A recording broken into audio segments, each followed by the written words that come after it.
Assalamualaikum warahmatullahi wabarakatuh. Perkenalkan, nama saya Insania Dilia Sujarwo. Di sini saya akan menjelaskan materi tentang mengenal struktur lapisan bumi. Bumi merupakan salah satu planet dari tata surya yang berada dalam bagian dari galaksi Bima Sakti.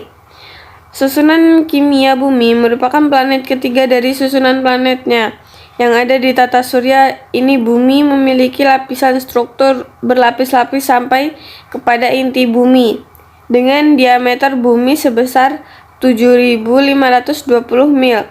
Bumi memiliki setidaknya ada 4 lapis bumi yang menjadi penyusun bumi yang saat ini kita tinggali di atasnya.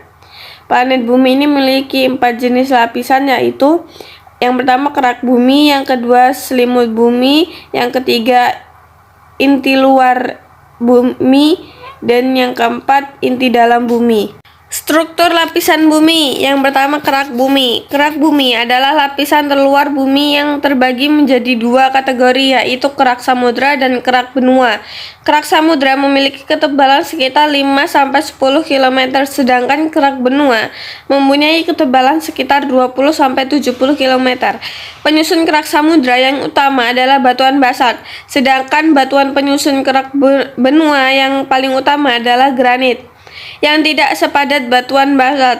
Kerak bumi dan sebagian mantel bumi membentuk lapisan litosfer dengan ketebalan total kurang lebih 80 km. Yang kedua adalah mantel.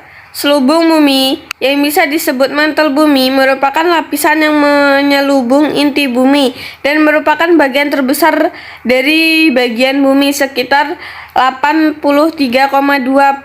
dari volume dan 67,8% dari keseluruhan massa bumi. Terdiri dari material yang berfasa cair. Sering pula selubung bumi disebut sebagai lapisan astenosfer. Pada lapisan ini tempat terjadinya pergerakan lempeng-lempeng yang disebabkan oleh gaya konveksi atau energi dari panas bumi. Pergerakan tersebut sangat mempengaruhi bentuk muka bumi. Pada wilayah selubung bagian atas akan mulai terbentuk instruksi magma yang diakibatkan oleh batuan yang menyusup dan meleleh. Yang ketiga, inti bumi. Inti bumi terletak pada kedalaman sekitar 2.900 km dari dasar kerak bumi sampai ke pusat bumi. Inti bumi dapat dipisahkan menjadi inti bumi bagian luar dan inti bumi bagian dalam. Batas antar selubung bumi dan inti bumi ditandai dengan penurunan kecepatan gelombang P secara drastis dan gelombang S yang tidak diteruskan.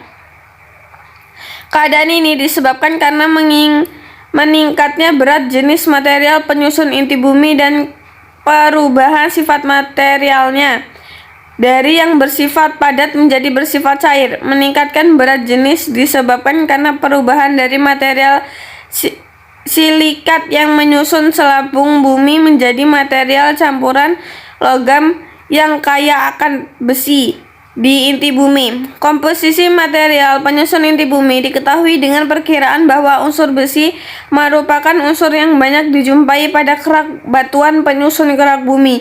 Dengan meningkatnya berat jenis pada batuan yang makin dalam letaknya, maka kadar besi juga akan semakin meningkat, sehingga pada selubung bumi mempunyai kemungkinan mengandung kadar besi yang lebih besar daripada kerak bumi. Selain itu, komposisi penyusun inti bumi juga diketahui dengan mendasarkan pada komposisi meteorit yang dijumpai mengandung logam besi dan nikel sebanyak sekitar 7% sampai 8%, sehingga diperkirakan material logam penyusun inti bumi adalah unsur besi dan nikel. Sekian yang bisa saya sampaikan.